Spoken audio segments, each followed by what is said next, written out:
أستاذ إمام شافعي.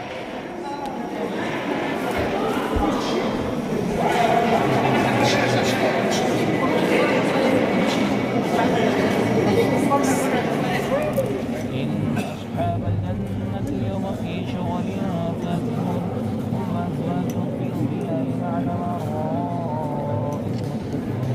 لهم فيها فاكهة وما يدعون سلام قولا من رب رحيم سلام قولا من رب رحيم سلام قولا من رب رحيم وامتازوا اليوم أيها المجرمون ألم أعهد إليكم يا بني إمام الشافعي آستانا رحمه الله.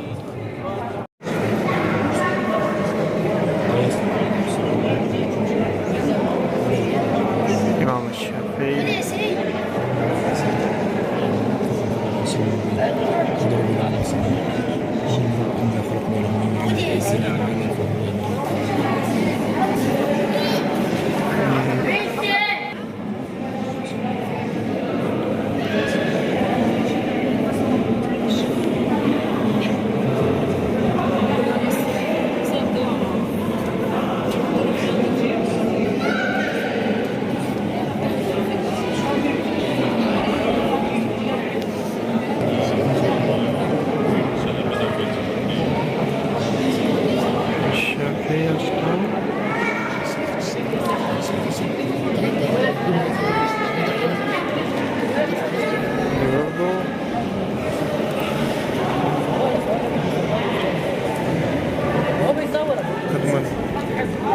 قدم النبي صلى الله عليه وسلم.